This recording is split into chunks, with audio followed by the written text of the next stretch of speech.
The first tool that I'd like to highlight is a resource called ReWordify.com. One thing that I thought was very interesting about this site is that they actually have this under their frequently asked questions section. And I wanted to highlight the fact that they are very open about how they are completely free. There's no subscription, absolutely nothing to buy.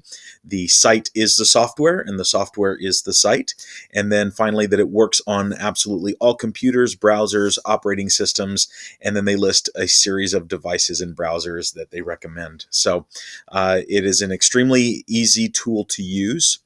What ReWordify does is it allows a user to either search for documents that have been uploaded to their site, or to search for classic literature, or to paste the text from a web page.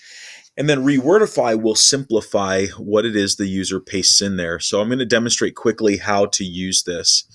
Let's say that we have a student that's doing some research on chameleons. They found this site on the San Diego Zoo, and they are reading about, let's say, their skin.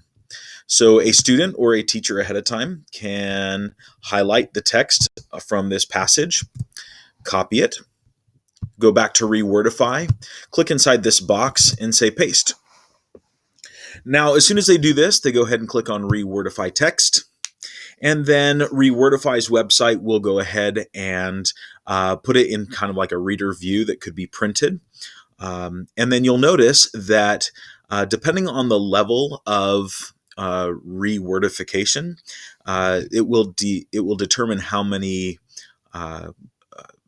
terms are highlighted on it. And so you'll notice that in the current settings, it has picked out several words that it thinks might be a little bit more challenging for the reader. And so they highlight the word that they feel might be challenging, and then in purple highlight, they give a synonym or a simplified explanation of what that is. In addition, a person can highlight another word that may not necessarily be highlighted and simplified, and click on it and it will define it. So chromatophore is a very specific word, and apparently they don't have this one in the dictionary, and so that might be one that a student would have to look up themselves, but here's a layer, and then one that is definitely defined. So when a student is working with this, let's say that the reading is still a little bit too challenging for them, what they can do is go ahead and at the very bottom click on settings.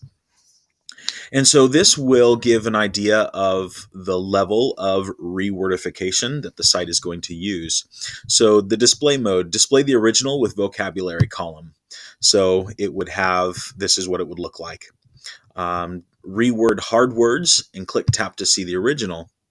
In addition, the rewordifying level, they want it to be, right now it's just kind of moderate, only 6 words, it's a level 3.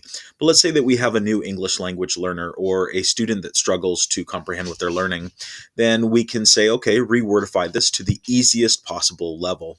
And I want it to look like it's got a vocab list on the side.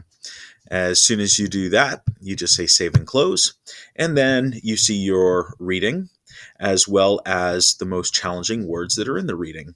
And so this is a great way for students to identify content vocabulary, have it defined for them, and it really also encourages students to kind of gauge what level of support they need and to either challenge themselves or to make it easier so that they're understanding what's going on in class.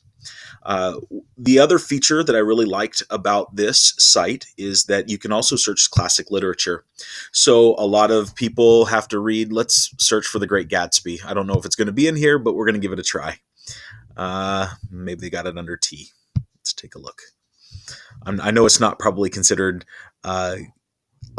classic literature, but one that people frequently use.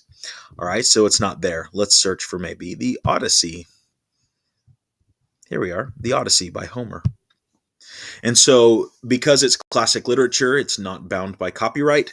And so the site has loaded the entire text of the Odyssey. And so let's say that they're studying book 10 in their class. It's rewordifying it currently, and it's doing it under the same settings that we previously had. And so a student could read the book 10 of the Odyssey, and again, because of our settings, it has generated a word list and identified words that may be the most challenging in here. And so a really powerful tool. The website itself is not very frilly. It doesn't have a lot of sparkles or pizzazz, but it is quite a powerful tool. And the reason why I chose it is because it is completely free. It works on all browsers. And I believe that it identifies with these standards. The first one is for the ISTE Standards for Educators 5A. And the reason why I chose this one is because it is a tool that allows for teachers and students to accommodate for learning differences. And then finally, Standard for Educators 6B. Again, this is a site that could be used as a learning strategy that can be both employed by the teacher or the student. And so this is a great resource for teachers and students alike. It is completely free to create a profile with, and it's easy to navigate.